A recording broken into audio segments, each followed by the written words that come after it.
नमस्ते दोस्तों, पार्थ करियर में आपका हार्दिक हार्दिक स्वागत है। आज हम यूजीसी नेट द्वारा ली गई जून 2012 को जो जियोग्राफी का पेपर है उसके थर्ड क्वेश्चन के पेपर एंड आंसर के बारे में आज जानकारी लेंगे। आशा है कि ये सब क्वेश्चन इसमें से कुछ अ, जो हमारा नवंबर 2021 को पेपर होने वाला है उसमें आने की संभावना है। तो आप सभी दोस्तों से गुजारिश है कि आप जल्दी से जल्दी इस चैनल को सब्सक्राइब कीजिए और हम इसके बाद हम हमारा क्वेश्चन पेपर देखेंगे। हम प्रश्न पत्र 3 का 1 नंबर का क्वेश्चन देखेंगे कि जो घाटियाँ प्रारंभिक अनुवर्ती अपोहा की दिशा में ही प्रवाहित होती है किंतु निम्नतर स्थलाकृतिक स्तरों पर होती है और नूतन आधार स्तरों के संदर्भ में विकसित हुई है वे कहलाती है। तो इसका सही आंसर है ये नवानुवर्ती। क्वेश्चन नंबर 2, निम्नतम अप्रधान तल की अवधारणा का प्रस्ताव प्रस्तुत किया था। तो इसका सही आंसर है डी, पावेल द्वारा। क्वेश्चन नंबर 3, यह अभिकथन और कारण पर आधारित क्वेश्चन है। तो हम पहले अभिकथन पढ़ेंगे कि गतिमान बर्फ का वेग क्षेत्र की ढलान की प्रवणता तथा हिमानी बर्फ की मोटाई के साथ बढ़ जाता है। कारण देखेंगे कि निचले तल तथा बर्फ की कम गहराई तथा घाटी की भित्तियों के साथ घर्षण के कारण वेग कम हो जाता है। तो इसका हम आंसर देखेंगे 3 नंबर का कि इसका आंसर है ए और आर दोनों सत्य है परंतु आर ए की सही व्याख्या नहीं है। क्वेश्चन नंबर 4 देखेंगे सामान्य अप्रदान चक्र संबंधित है।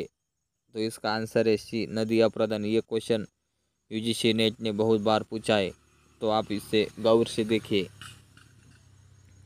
क्वेश्चन नंबर 5, विद्वानों के निम्नलिखित समूहों में से किसने पेडिमेंट के निर्माण में धाराओं द्वारा पार्श्विक अपरदन की भूमिका पर जोर दिया है। तो इसका सही आंसर है सी, पेगा, ब्लैकवेल्डर, जॉनसन। ये भी क्वेश्चन यूजीसी नेट ने 2-3 बार पूछा है। क्वेश्चन नंबर 6, निम्नलिखित में से कौन भूआकृति में पुनर्युवन का स्थलाकृतिक प्रमाण या साक्ष्य नहीं है पूछा है। तो इसका सही आंसर है बी, संरचनात्मक बेंच। यह नहीं होता है। अब क्वेश्चन नंबर देखेंगे 7,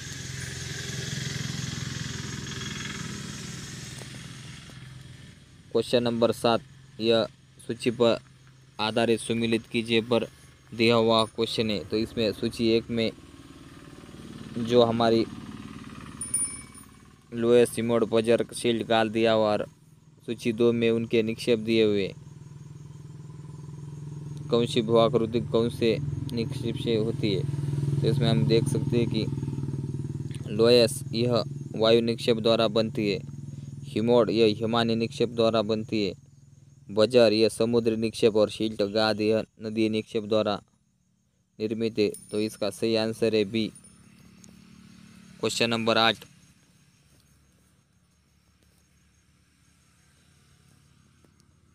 क्वेश्चन नंबर 8 यह अभिकथन और कारण पर आधारित क्वेश्चन है। तो हम पहले अभिकथन पढ़ेंगे कि ओजोन छिद्र दक्षिणी ध्रुवीय क्षेत्र के ऊपर दिखाई पड़ता है। ये सत्य है। कारण देखेंगे कि ओजोन नष्ट करने वाली गैसें पूरे समताप मंडल में उपस्थित है। ये गलत है। तो इसका सही आंसर होगा ये सत्य है परंतु आर गलत है, बी। क्वेश्चन नंबर हम देखेंगे अब 9, निम्नलिखित प्रकार के मेघों में से कौन से आकाश में उच्चतम स्तर में दिखाई पड़ते हैं। तो इसका सही आंसर होगा बी, पक्षाप कपाशी।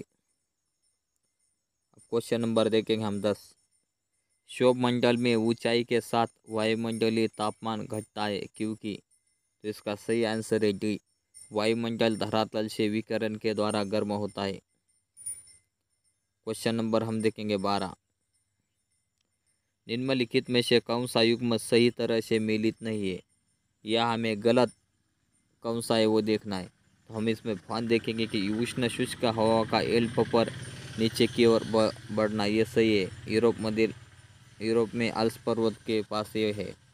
मिस्ट्रल देखेंगे कि अल्प से फ्रांस के ऊपर शीत हवा का बहना, ये भी सही है। डी देखेंगे कि एड्रियाटिक सागर के तट के पूर्वी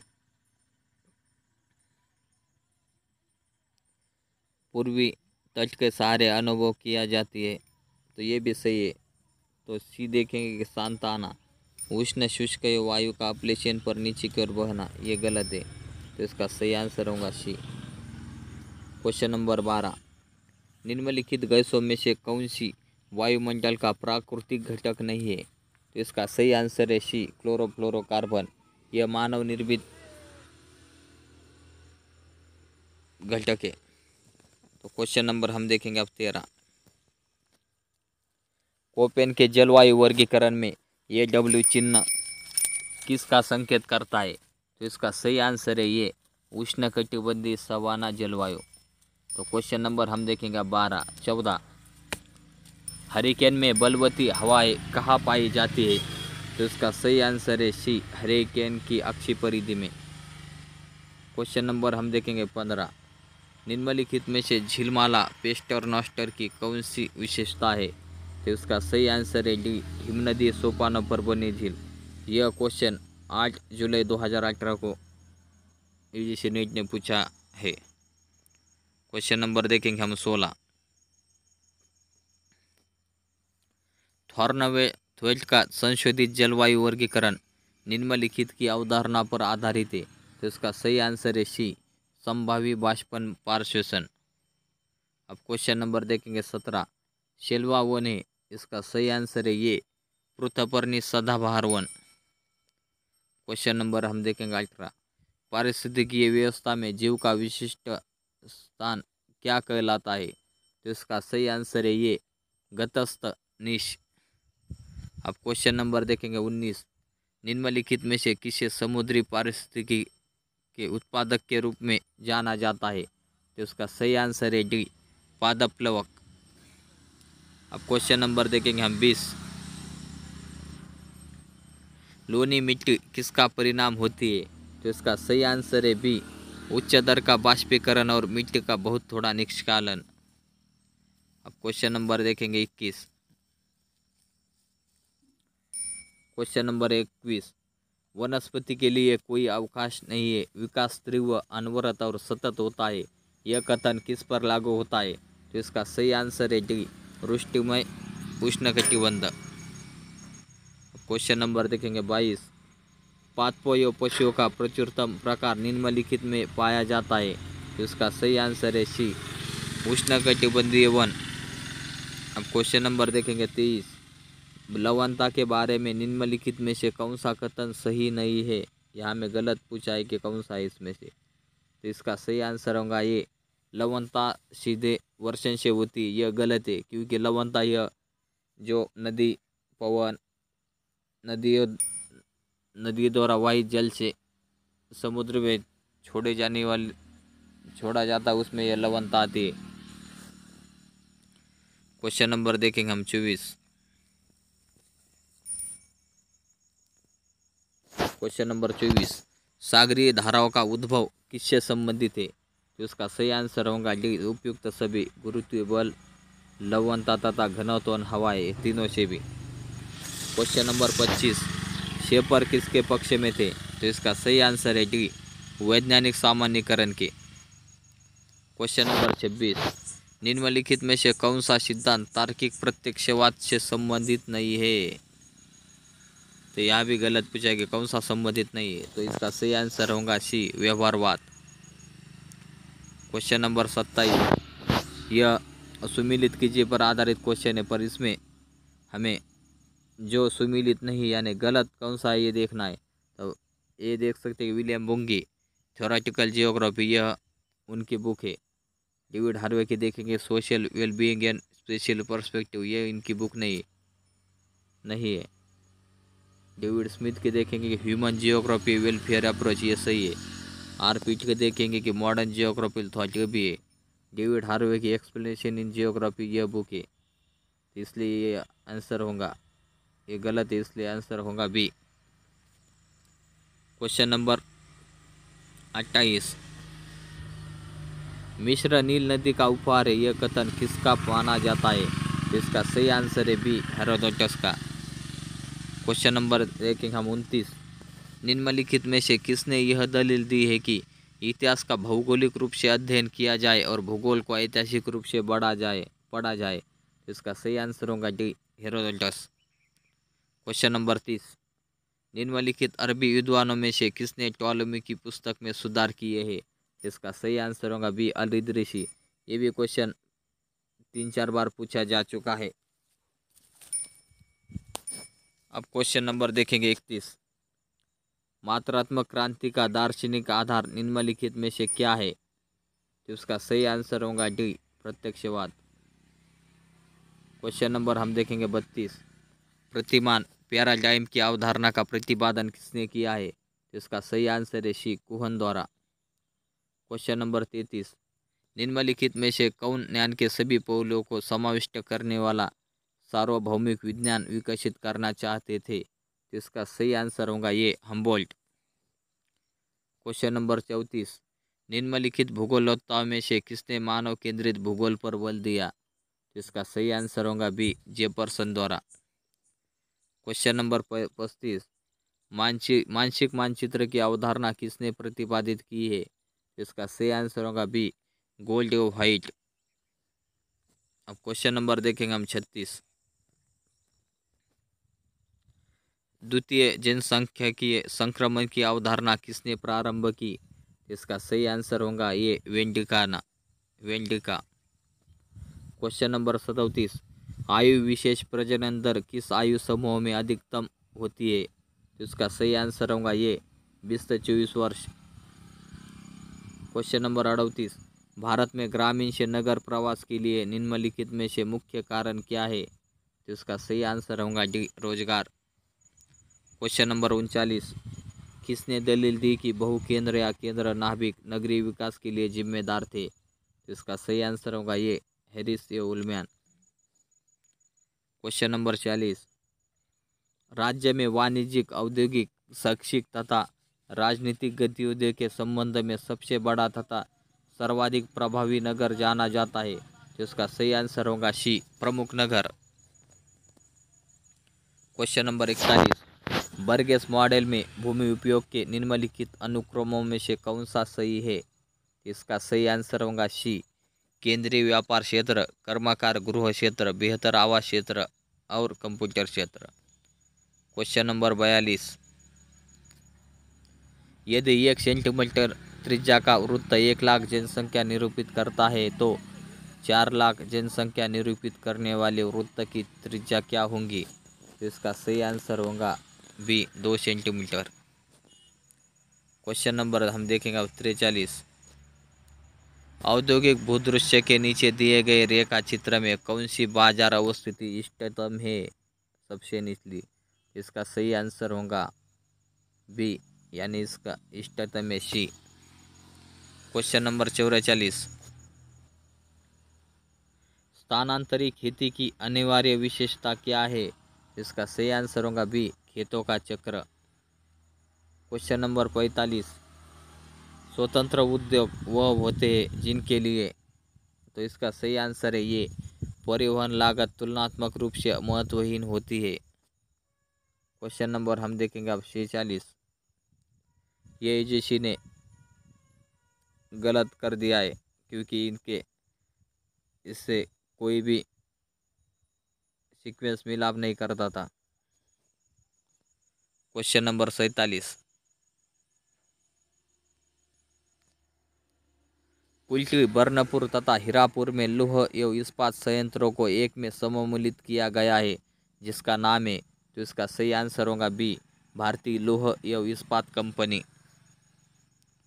क्वेश्चन नंबर 48। धान का उत्पादन करने वाले क्षेत्र संबंधित है? तो इसका सही आंसर है सी, अधिक जनसंख्या घनत्व से।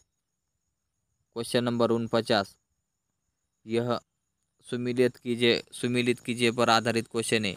इसमें सूची 1 में नगरीकरण की अवस्था, सूची 2 में स्पष्टीकरण दिया हुआ है। तो इसका हम आंसर देखेंगे कि इसका आंसर होगा बी, इसका है कि नगरीकरण का है कुछ अधिवास आसपास के ग्रामीण क्षेत्र की लागत पर विकसित होते हैं। उपनगरीकरण का है, मिलाप की अभिगमन, कंप्यूटर पट्टी, नगरीय मूल की लागत पर विकसित होती है। 3 का विनगरीकरण का होगा, नगरीय 4 भाग में जनसंख्या हानि कंप्यूटर पट्टी के जनसंख्या लाभ से अधिक होती है।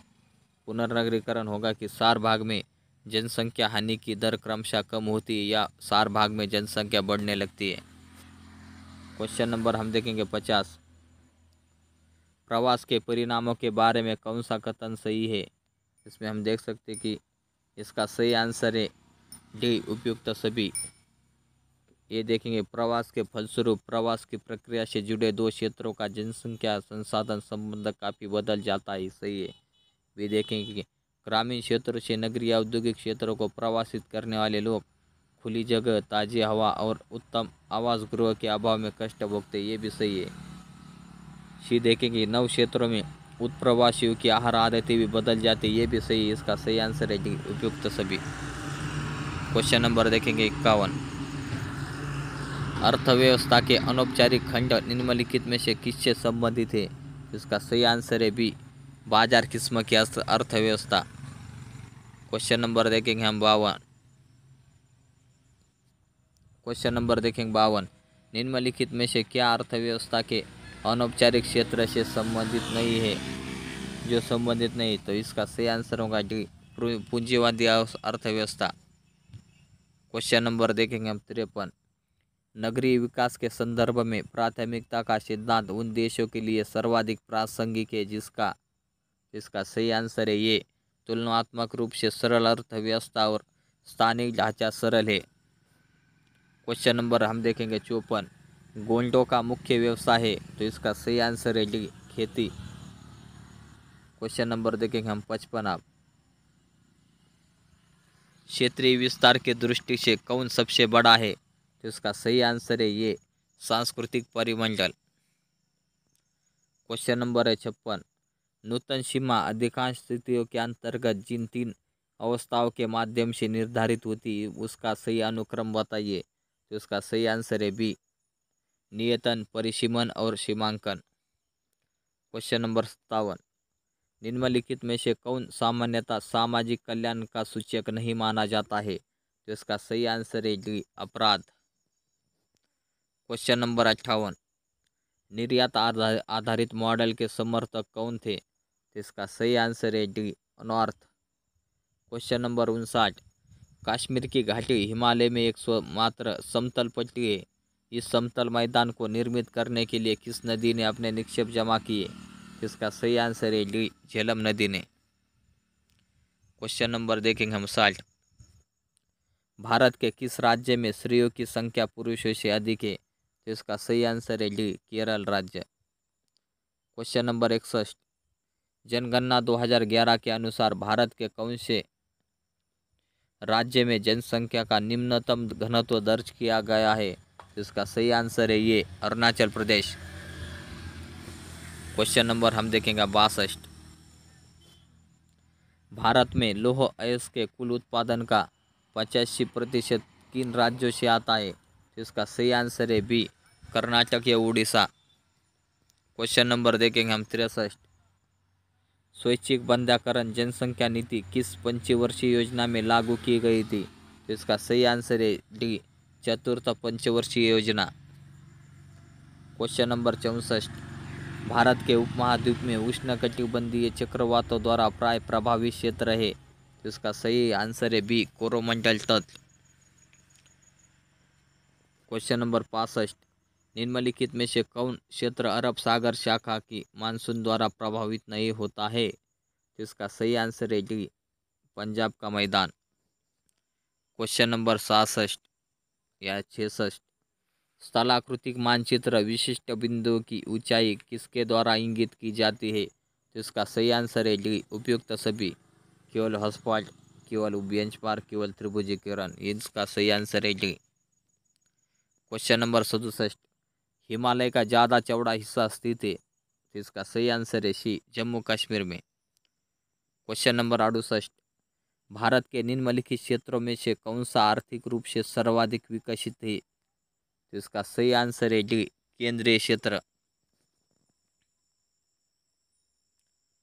क्वेश्चन नंबर 69, यदि बिंदु ए समुद्र तल से 230 मीटर तथा बिंदु बी 570 मीटर ऊंचा है और दोनों के बीच क्षैतिज तुल्यता 2.0 किमी है, तो इन दोनों बिंदुओं के बीच निम्नलिखित प्रवणताओं में से कौन सा सही है? तो इसका सही आंसर होगा सी 17। इसका जल्दी से जल्द आंसर निकालने के लिए यहाँ पे 23 + 57 इनका प्लस करना है। इनका प्लस करने के बाद प्लस कैसा करना है, 23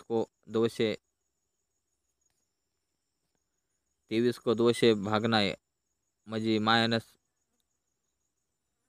भाग देना है, और 57 को भी 2 से, तो 57 का 2 से देकर 28 आ जाएगा। 23 को 2 से बोले बाद 11, तो 28 में से 11 को माइनस करने के बाद आंसर आएगा 17। इसलिए यहाँ से हम आसानी से आंसर निकाल सकते हैं। क्वेश्चन नंबर देखेंगे 70, सूची 1 को सूची 2 के साथ सुमिलित कीजिए। सुमिलित पर आधारित क्वेश्चन है। इसमें सूची 1 में स्पोर्ट दिए कौन से खेल है, और सूची 2 में वो देश के नाम है जो कौन से देश में कौन से खेल खेले जाते हैं। इसमें हम देख सकते हैं कि स्पोर्ट खेला जाता है फ्रांस में, गोल्स खेला जाता है यूएसए में, मेल्ट्रा खेला जाता है रशिया में, और इंशाल्ट खेला जाता है भारत में। तो इसका सही आंसर होगा ये। क्वेश्चन नंबर 71, मानचित्र पर नगरीय जनसंख्या दर्शाने के लिए कौन सी तकनीक उपयुक्त नहीं है? तो इसका सही आंसर है हैसूर। यह ऊंचाई दर्शाने के लिए इसका उपयोग होता है। क्वेश्चन नंबर 72, निम्नलिखित में से कौन सा कथन सही नहीं है, देखना है। इसमें 1 समुच्चय रेखीय मानचित्र समान रेखा, बी समान रेखा एक समान मान की रेखाएं है, 3 समान रेखा तकनीक प्रशासनिक सीमाओं को हमेशा ध्यान में रखती है, 4 समान रेखा तकनीक सतत आंकड़े के लिए उपयुक्त है। इसमें से सही गलत क्वेश्चन कौन सा है? सी। इसका आंसर होगा सी। क्वेश्चन नंबर 73, निम्नलिखित कथनों पर विचार करें और नीचे दिए गए कुटों से सही उत्तर का चयन करें।